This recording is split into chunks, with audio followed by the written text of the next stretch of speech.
Translators do more than translate.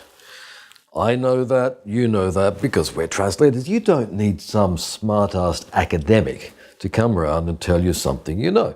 If you're short of work one week, you can do something the next. You can do editing. You can do a bit of teaching. You can get your communication skills and start writing promotional texts or give some advice to international companies.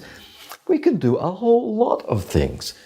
Translators always have. If I go back in history, Martin Luther defending himself. Are they doctors? So am I. Are they theologians? So am I. Are they translators? So am I. We've always been able to do much more. Why? Because we have these skills, these communication skills that operate in many languages and can be used for many, many things. Now, why is it important to stress this fact? First is in training. The skills we give people in training, the skills in translation and in interpreting, can be used and are being used for a whole lot of different things. Only about a third of our graduates actually go out and work for any substantial time as translators or interpreters. They're going out and doing those other things. We should be aware of it in our training.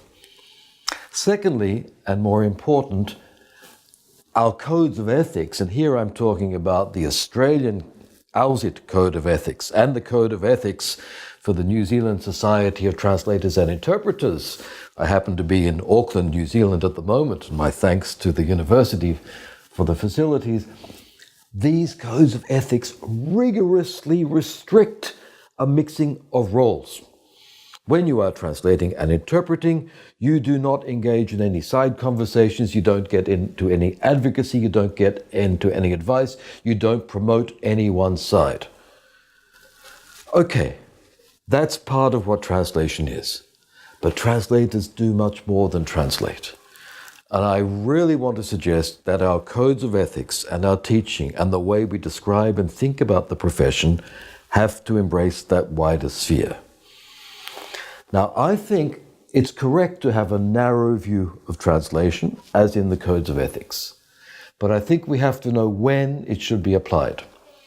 And at the FIT conference in Brisbane, I'll tell you when that will be.